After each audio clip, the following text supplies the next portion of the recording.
आणि यानंतर बातमी आहे थेट कोकणातून। सिंधुदुर्गात युती ही रवींद्र चव्हाणांमुळे तुटल्याचा आरोप आमदार निलेश राणेंनी केलाय। रत्नागिरीमध्ये युती होत असेल तर सिंधुदुर्गात राग का? सिंधुदुर्गामध्ये महायुती का नको हे कारण अजूनपर्यंत कळलेलं नाहीये, अशी प्रतिक्रिया निलेश राणेंनी दिली आहे।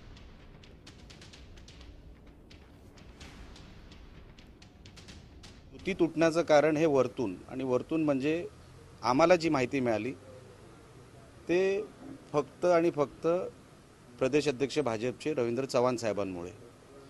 त्यांना काय राग सिंधुदुर्गावर त्यांना आहे मला माहित नाही। रत्नागिरीत जर तुम्ही परिस्थिती बघितली तर रत्नागिरीमध्ये राजापूरमध्ये एखादी सीट, लांज्यामध्ये एक सीट, रत्नागिरीमध्ये 4 काय 5 सीट, ते पण 2 शिवसेनेत ॲडजस्ट झाल्या।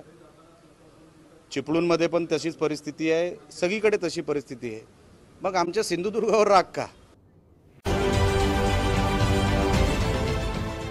देश विदेशातील प्रत्येक घडामोडींचे लाईव्ह अपडेट मिळवण्यासाठी आता साम टीव्हीच्या सर्व सोशल मीडिया प्लॅटफॉर्मला लाईक, फॉलो आणि सबस्क्राईब करा।